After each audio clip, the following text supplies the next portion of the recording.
Welcome to Forests, Folklore, and Fantasy.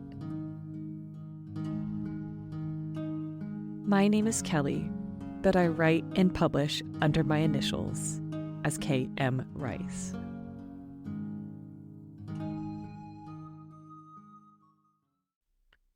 Wherever you happen to be while listening to this episode, I would like to let you know that you are most welcome here, and that I am so very, very thankful that you are giving me a bit of your time.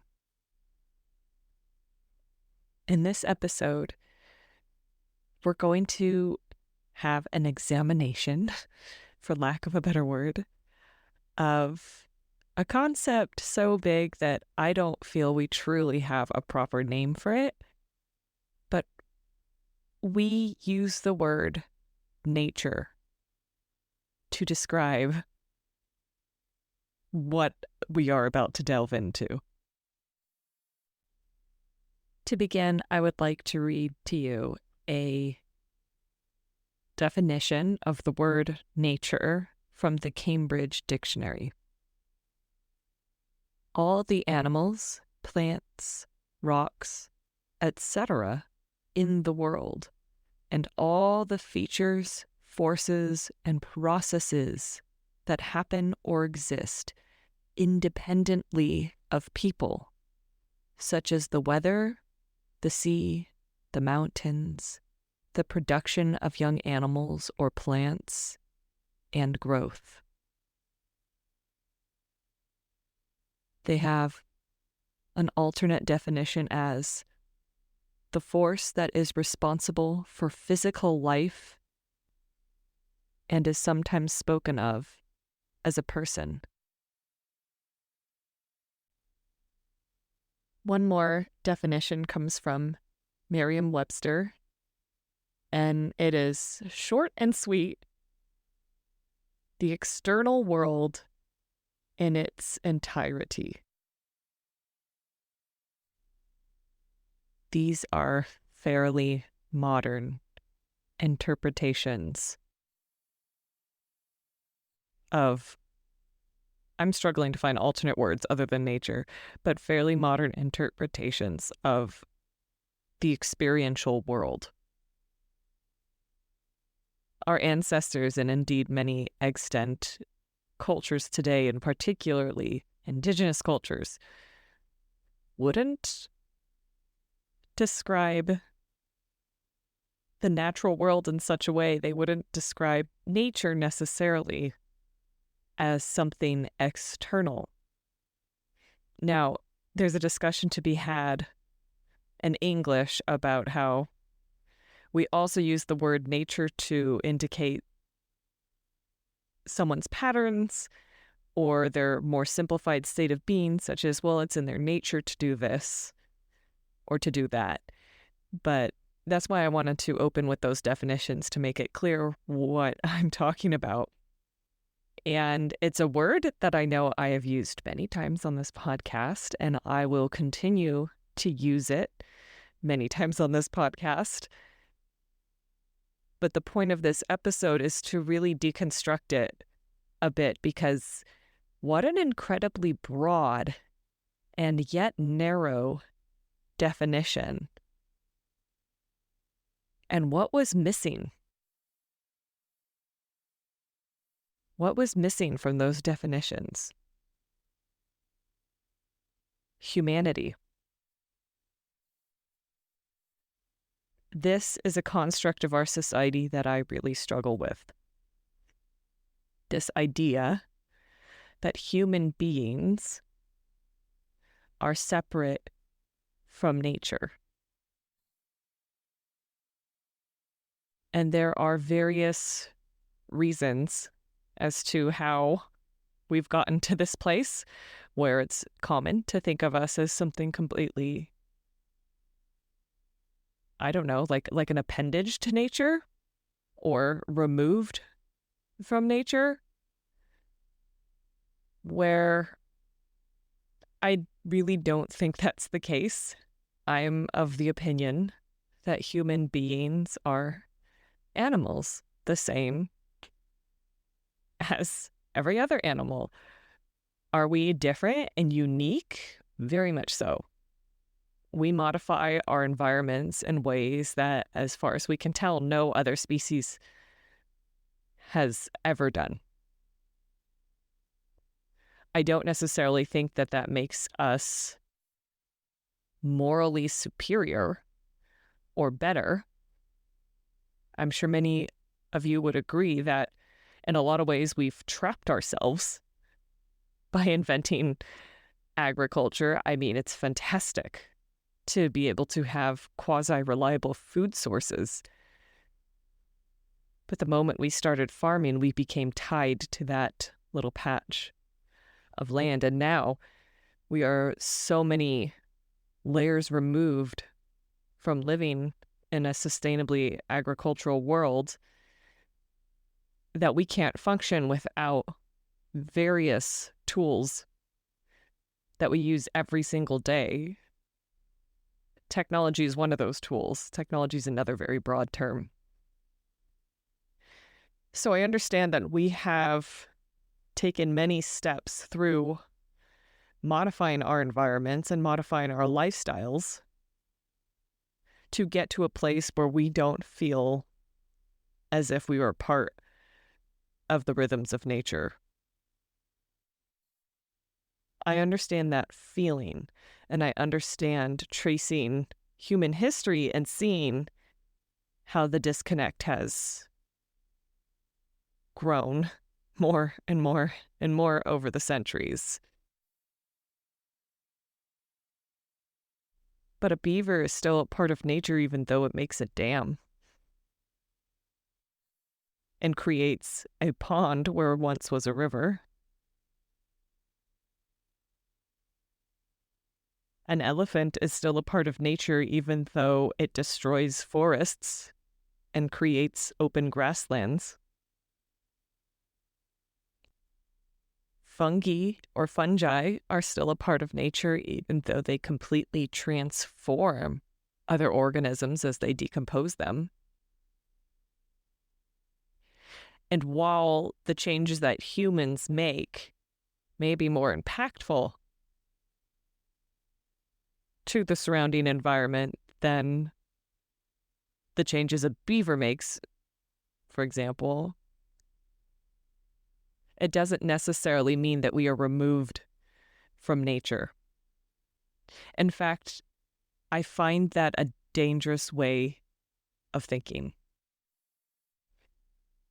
If we are not taught to identify with a thing, if we're taught that we're external to a thing, what connection and relationship then do we have with it? What connection and relationship do we have with the rest of the natural world if we've been taught we exist outside of it? This way of thinking and moving through life and the world has contributed to a lot of our problems that we're facing collectively as a species. And I'm not just talking about climate change. As I mentioned earlier, we made the decision some 10,000 years ago to begin farming, which tied us to the land. And I've said this statistic before on this show, and I'm going to say it again. And in fact, I have since heard a different interpretation of the timeline of our species, and it may be even more dramatic than the statistic I previously shared, which is that we spent 90% of our time on this planet as Homo sapiens, as hunter-gatherers. The more recent statistic I've heard that it may be 99% of our time. And if you don't know much about hunter-gathering societies, they tend to be understandably roving, and on average spent about 4 hours a day procuring food. They were formed in small communities or bands. They seem to have collectively looked after each other. It was not an easy life, and it was not something that we should necessarily romanticize and say, oh, how great it was. It was just a different life. That's another issue I have with the way people use our language in today's world, is this concept of different must mean less than or better than. And no, different often just means different. But I think it's important to pause and reflect on that statistic, because we are animals and we are still living in those bodies that were designed for that specific lifestyle. And there's a lot that we can do in our daily lives to reconnect with the way our bodies were designed in terms of movement and diet and even how to decorate our homes. Plants bring great joy to our brains. We're literally hardwired to appreciate foliage. There's a lot of different theories behind that. But suffice it to say, I think it's important that we think of how long our species was on this planet, existing as part of the delicate balance with the seasons and with the other species. And yet now we're at a point where most of us would probably acknowledge that a culture like that is much more naturalistic, is much more moving with the rhythms of the rest of the natural world, unlike our lifestyle today that is removed. Or at least we're taught that we are removed. And other than the march of, I'll just call it progress, the changes that we've made to how we structure our societies and our lifestyles through the advent of agriculture and now through things like central heating and plumbing, where we don't live near sources of water anymore. We're very dependent on each other. We're very dependent on our social structures and our bonds just to get our basic needs met, rather than having the independence of being able to walk this earth and set up your camp by a river and use that as your water source for the day. It is very tempting to glorify that lifestyle, but again, it was very difficult. I feel it's safe to say that we can observe a pattern throughout history that once humans began congregating and living in groups, living in, we'll call them civilizations, cities, this concept of removal began to take hold. I wanted to say take root, but I'm like, that would be an inappropriate use of a metaphor. Or maybe it'd be ironic. I don't know. But it's pretty safe to say that, for example, look at the ancient empires of, let's say, Egypt. They were very much a culture and a society that acknowledged that their existence relied on the Nile River, on the ebb and flow and the cycles that river went through. And they had many gods that were hybridized animal-human gods. Like many indigenous cultures, they were representatives of forces of nature or concepts.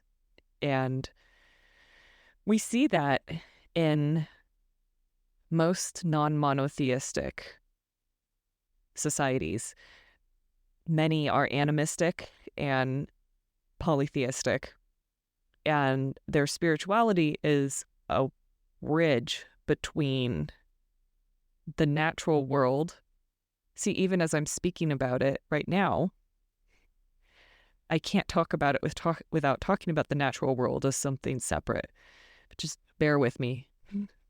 Again, that's why I feel like we don't have the proper terminology in English to actually have a fruitful discussion about this.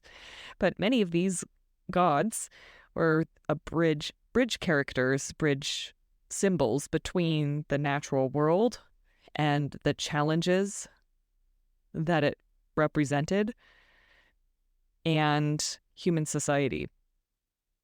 And that's true pretty much across the board for indigenous cultures. Speaking as someone in the United States of America, I live in a Christocentric society. That doesn't mean that everyone here is Christian. It just means our society is skewed that way, and indeed, often the assumption is that that's the baseline.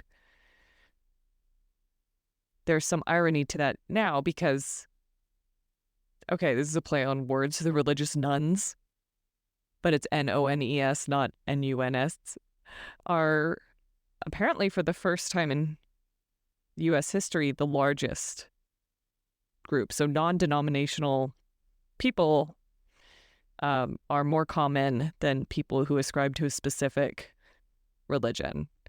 And I think there's a lot of different reasons for that. I touched on some in my episode First Roots, if you haven't heard that and you want to check that out. But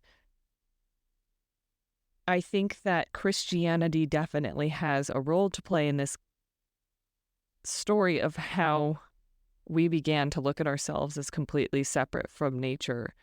Because not only, and it's not Christianity alone that teaches this, many of the Abrahamic faiths teach this, that we were created in the image of God and specifically ordained, I'm not sure if I'm using that term in the proper context, to be different than the other animals. And I find this sort of origin myth really fascinating because there's obviously been, for probably as long as our species have existed, we've had this tension and struggle between our level of self-awareness and our intelligence and our ability to solve problems and our intense curiosity versus other species, and wondering, where do we fit into this? How do we fit into this? We're so different. We even look so dramatically different. We're bipedal. The other great apes, our closest relatives, aren't even bipedal. We're the freaks of the natural world in a lot of ways. So it's completely understandable to try to feel that out and be like, where did I come from and why are we so different? And having a deity create you and create you for a specific purpose to be different is an answer to that question. But also,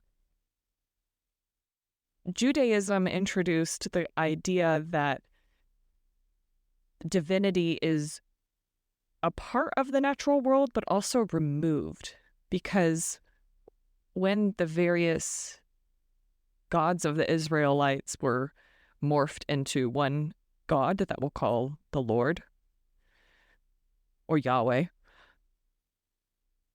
that deity was specified as being inaccessible. You can make appeals to that God, you can pray to that God, but that God exists in a different place and time from us. And while that God originated as, again, an amalgamation of different gods, I believe they were storm gods and weather gods and kind of a father, very paternal God that they believe combined into the concept of Yahweh. That entity is still outside of a tangible realm. And I think that that's important because if that is your baseline for understanding the world, and the Abrahamic religions were incredibly influential in shaping the Middle East and Europe, and then by extension through colonialism, this continent, North America, along with others. If that's your baseline for how you look at the world and how you understand the world, of course, you're going to see yourself as completely removed from the natural world. And that's going to feel, I want to say that's going to feel natural to you. That's going to feel to you like the natural order of things. Man, this is tough. I should have grabbed a thesaurus before I sat down to record.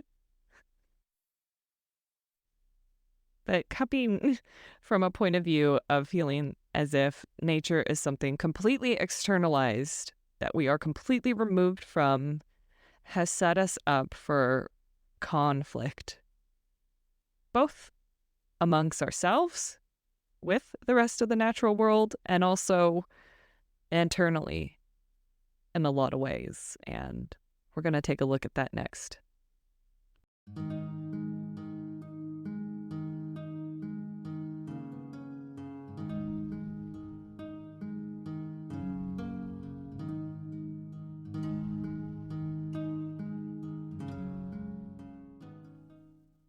We live in societies now where we have different realms, right? We have civilization. I'm using air quotes, even though you can't see me. We have civilization, whatever that means.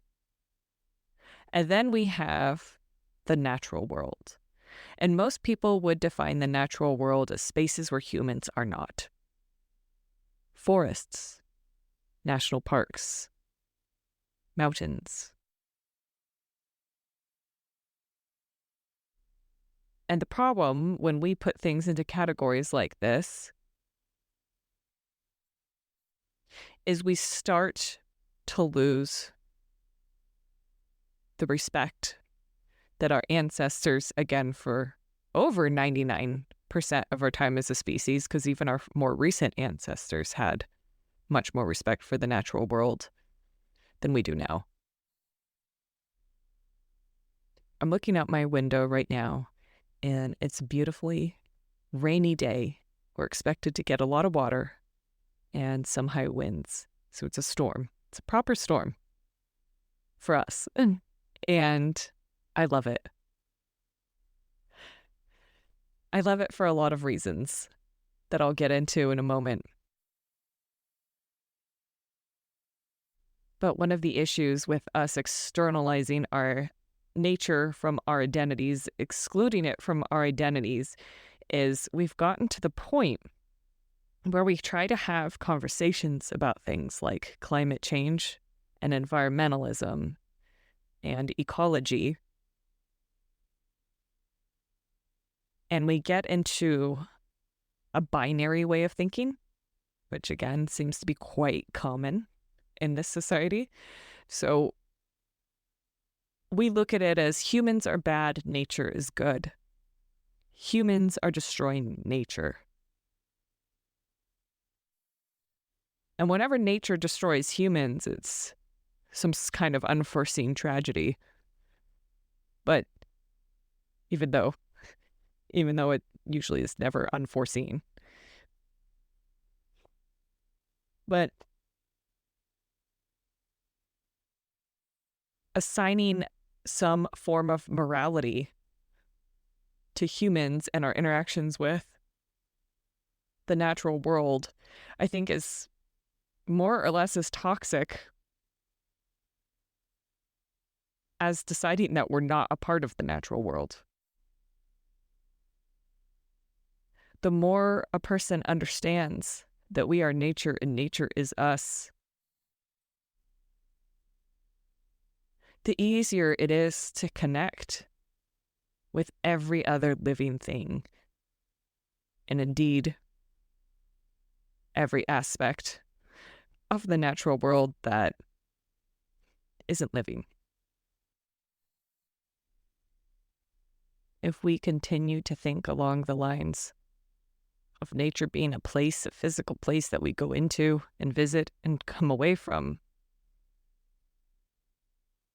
we're never going to truly live in harmony with it. And by living in harmony with it, I'm choosing to describe a relationship in that way. You may choose to describe protecting it, preserving it, saving it. But I see some diminutization in that. I see some disrespect in using those words. And don't get me wrong, I am very much an environmentalist. I understand how integral and important it is that we protect what we have left of the natural world where humans haven't poured concrete and cut down trees. I want that too. But just using the words that we have to protect it from other humans, that's accurate. But at the end of the day, if you keep zooming out, personally, I don't think nature is something that needs protecting. I think we are. I think we actually need protection from the other humans, and we're doing that through attempting to preserve natural spaces, because the humans that we're trying to stop are the humans who are so disconnected that they see no value in anything unless it has an immediate source of sustenance or gratification for them. They're selfish and narrow-minded and small-minded and can't understand the very delicate balance that every form of life must maintain to survive. And of course, that's really what environmentalists are saying. Environmentalists are really saying, open your eyes and be aware of this balance. Because if we're not aware of this balance, and if we don't take action to preserve this balance, we're gone. Climate change isn't going to kill the world or kill the planet. It's just going to kill us. And unfortunately, there may be some other species that will be collateral damage. Now, hopefully, climate change will not kill us, but it has before. Climate change has killed many species before us, and it will kill many after we cease to exist. That's what this planet does. The planet's going to be fine. Earth is going to be fine. Earth is a dynamic, ever-changing system. We're just lucky to be a part of it. But we're cursed in that we're self-aware enough that we can see all the bad that we're doing as well. But again, to get back to my original point, this idea that nature is something not only externalized, but something that needs to be protected and defended feels a little disrespectful, because in my worldview, nature's in charge and always has been in charge. And it's hubris to think that humans are in charge. What's happening with climate change, with human-caused climate change, by the way, is such a silly way to describe anything. I mean, the climate's been changing since it began. But if we're talking about human impacts on global warming, human impacts on climate change, this is the balance. This is nature shifting that balance, and it's being shifted not in our favor. Again, nature's in control. I just don't like the language that we use that makes it sound as if human beings are in control. We're not. We never have been. We're part of a whole, because we are also a part of nature.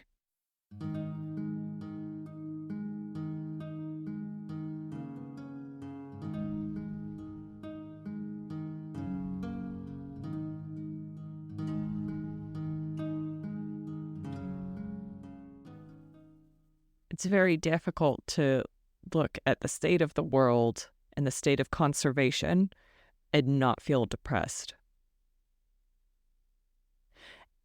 And maybe that's part of my motivation to offer this opinion, because to me, it's empowering to know that nature's in charge, not us. And I'm talking long term here,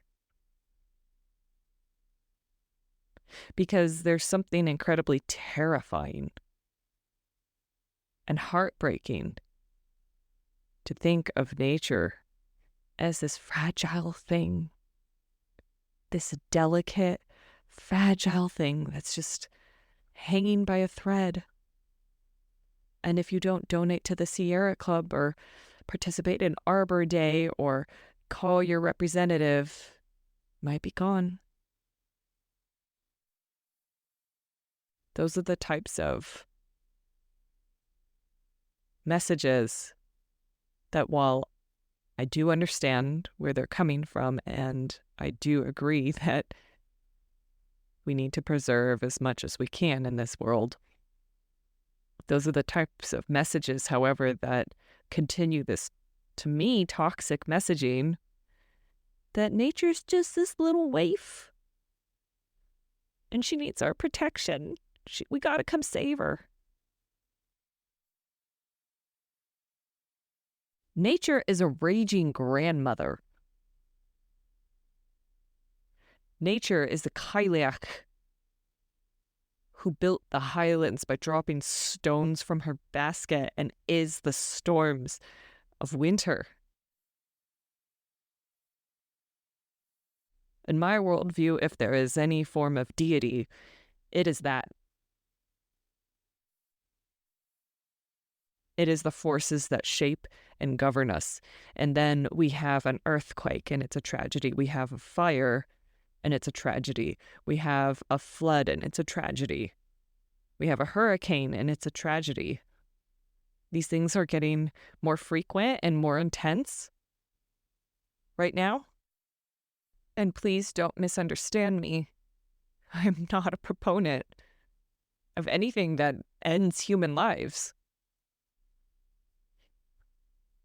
But to walk around with this idea that these are unforeseen circumstances and tragedies, instead of viewing these, we even call them natural disasters, instead of viewing these unsuppressible forces of nature for what they are,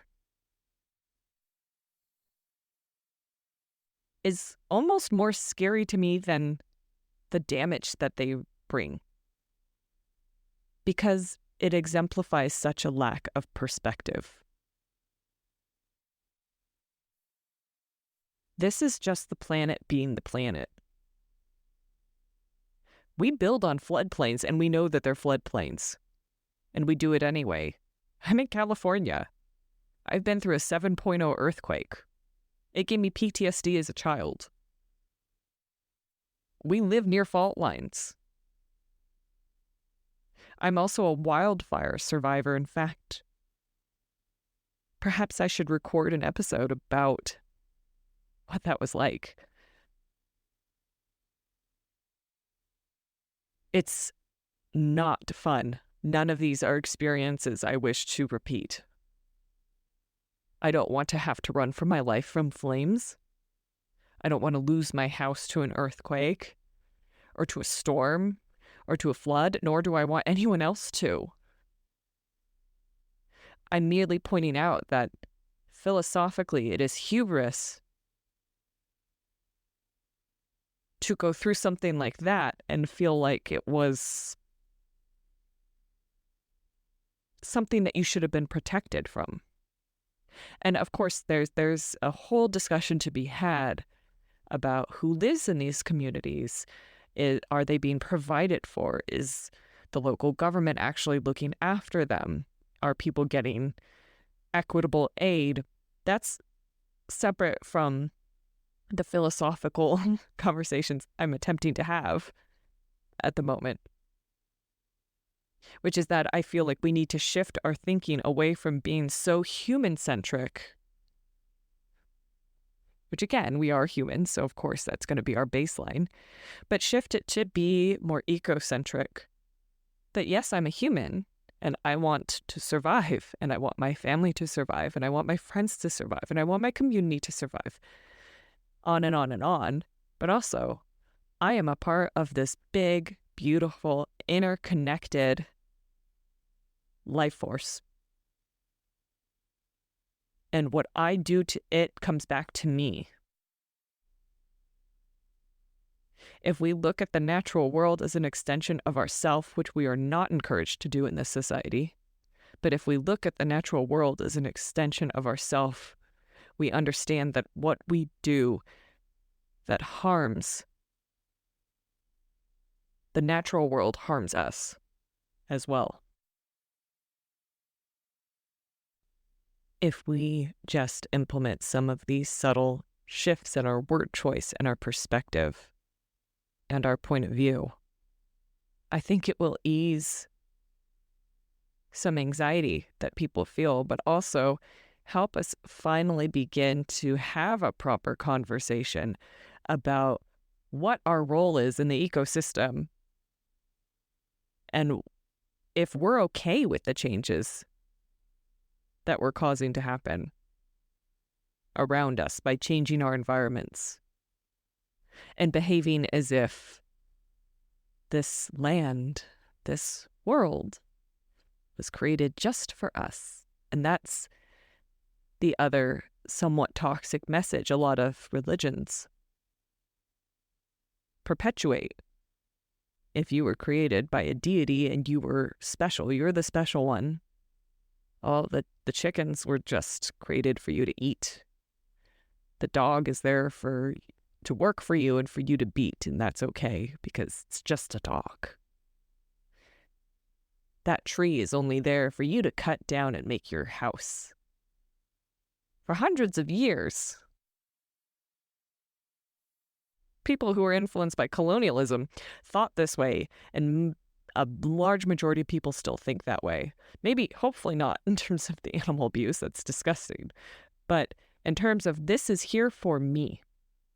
This entire planet is here for me. The way we talk about nature has helped facilitate this horrible mentality. I wanted to say this wasichu mentality, but I am not Lakota, and I am probably not using that word properly, but my understanding is that it became the term for, quote, white people, unquote, because it was the term for someone who takes the fat, not just a greedy person, but the person who consistently shows up and takes the fat. And that diseased way of thinking, that short-term, self-centered way of thinking has been incredibly normalized. And I would argue, don't want to get on a big tangent here, but I would argue that we also live in an economy that rewards that way of thinking. And then people continue with that thought pattern and apply it to everything else in their lives, or many other things in their lives. And of course, apply it to the natural world. I mean, that is really depressing. But I'm not much of a fan of binary thinking. I just haven't seen it to be true in my time on this planet that things are one way or the other. That's almost never the case. Why can a person not be created by a divine power, be made different in the same way that every other species is made different? Maybe we're made even a little more different. Why can that person, that species, that humanness also be a part of this world that divinity also created? Why is there this mindset of taking why can it not also be we were created differently? And part of our task is to use our power responsibly. I mean, to quote Stan Lee, but not quote Stan Lee, with great power comes great responsibility. And I'm not trying to encourage people to believe that we were created by one form of divinity. Again, I am not a spiritual advisor. But even if you look at us as part of the animal kingdom, you cannot deny that we are very different than even our closest living relative.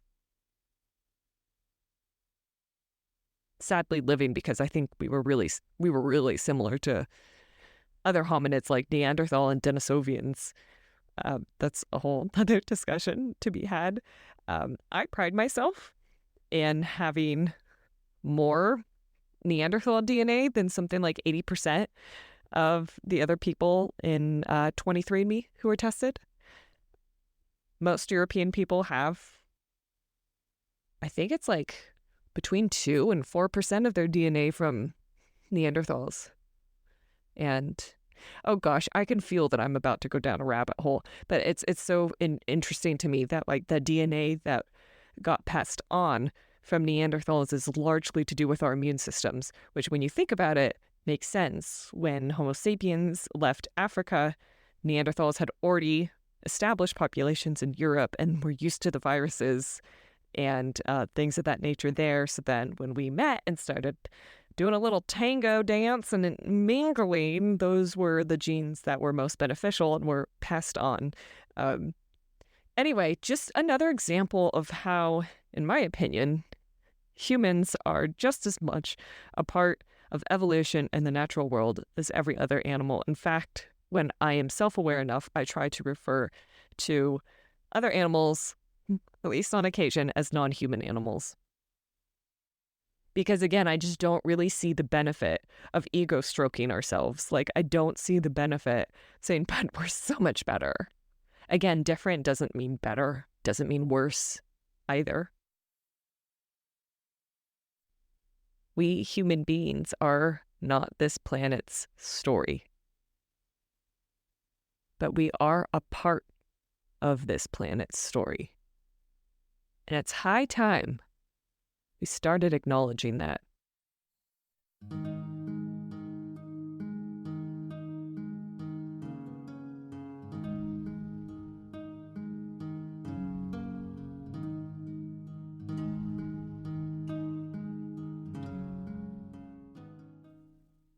Personally, this is probably a lot of the motivation behind my draw to folklore and to indigenous European folklore and beliefs and what we know of how they lived and how indigenous people today live, because to me it just makes much more sense.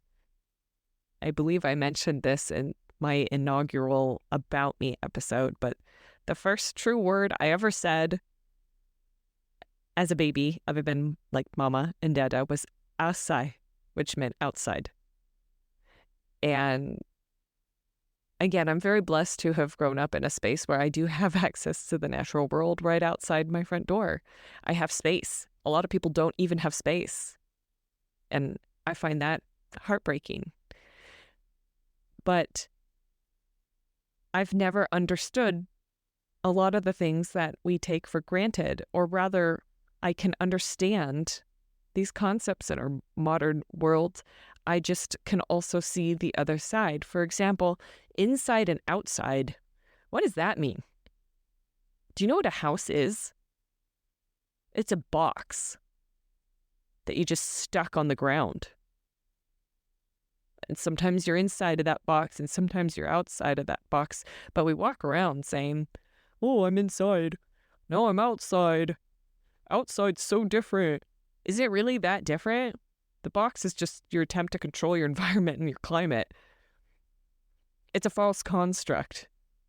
A big gust of wind called a tornado could come and poof, your house is gone. Hopefully you'll be okay. Or for me, fire. Thankfully, we did not lose our home, just to clarify. And I'm not saying that these are not things that should be grieved and that wouldn't be horribly traumatic and economically devastating. I'm just saying that the idea of inside and outside has never made sense to me. And I also, at the risk of sounding like an absolute fool, I understand what money is. I need money. I probably need more money than I currently have. That's the life of a creative. But also, I don't understand how we got to where we are in terms of money. I mean, a potato has a lot of uses, and I mean a lot. You could even eat half that sucker and plant the rest, and in a few months, you're going to have 5 times as many potatoes. What am I going to do with a coin or a piece of cotton-infused paper with George Washington on it? I don't even think it makes that great of tinder. I mean, a practical use.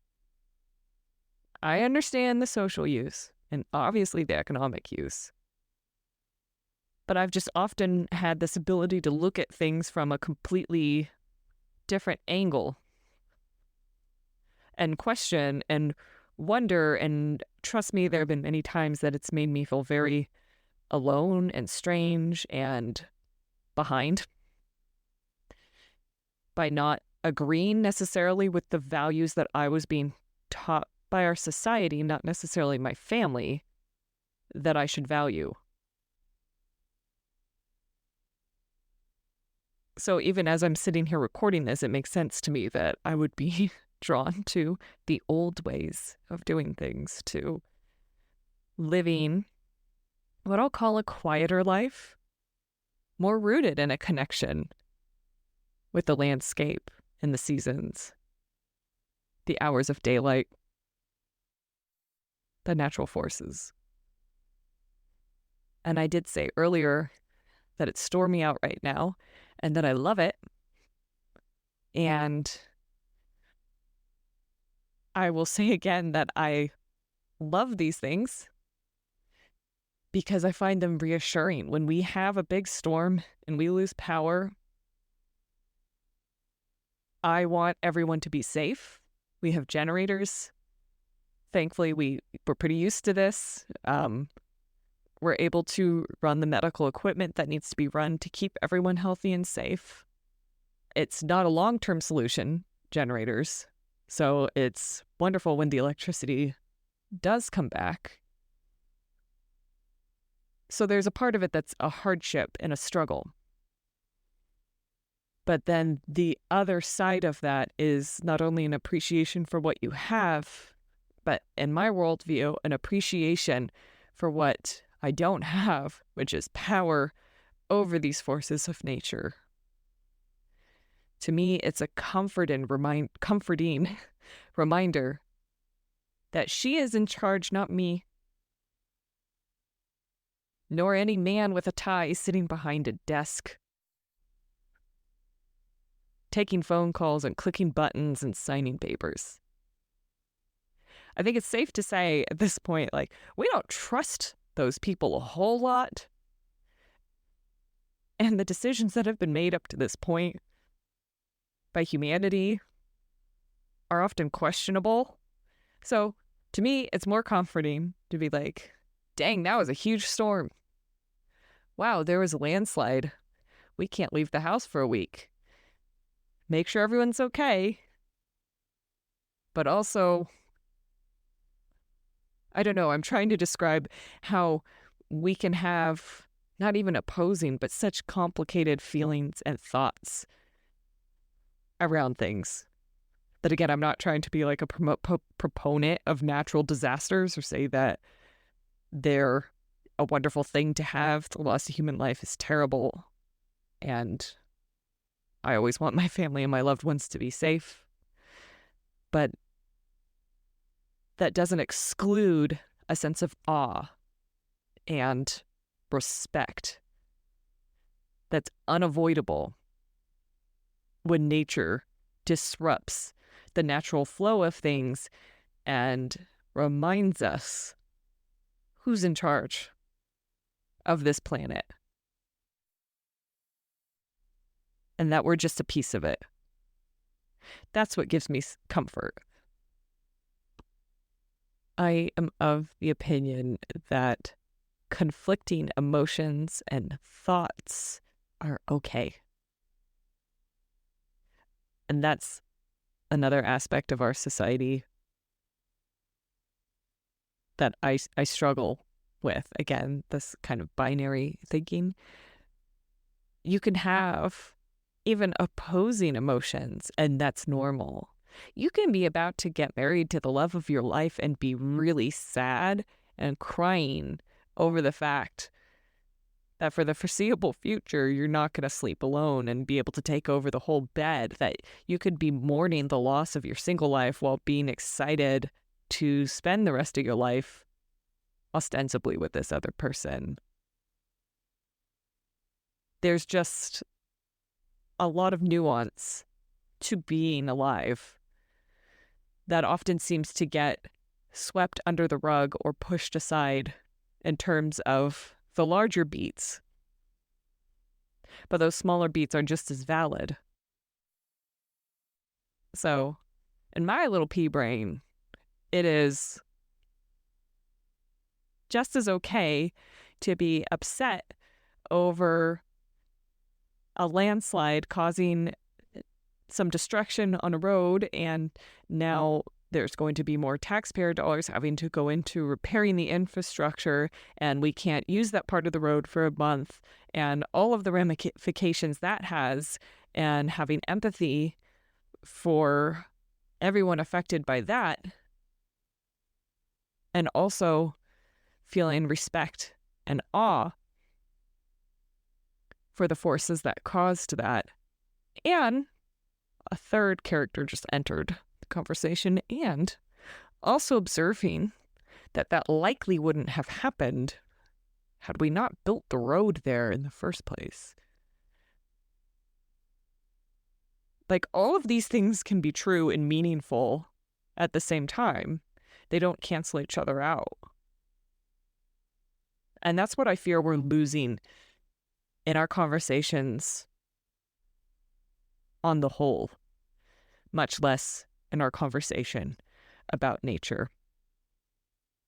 So I hope this gave you some food for thought, and I hope it gave you some tools to perhaps engage in this conversation with other people important to you in your life. Because again, I feel that the key to healing and the key to truly finding some level of harmony and balance is in understanding that we are a part of a very complex system, and that we are nature, and that what we do to the natural world, we do to ourselves. That there is no inside or outside, and there is no natural world and me. We're not an interloper in the forest. We have just as much right to be in that forest as a bird. Doesn't mean we get to come in with axes and just start doing whatever we want. Having a right to be in a space doesn't give you the right to be destructive unnecessarily. But the more that we ease into that way of thinking, the more that we ease into our sense of belonging, the better off we're going to be.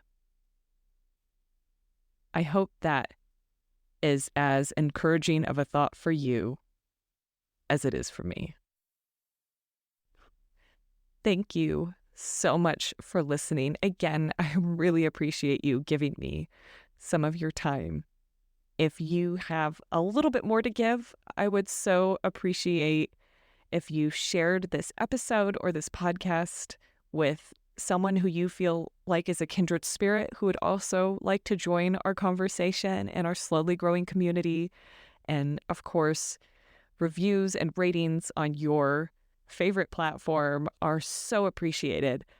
Also, I want to give a shout out to several of you have personally sent me messages to let me know how much you are appreciating this show. And that is quite literally the wind beneath my wings. It motivates me to keep doing this.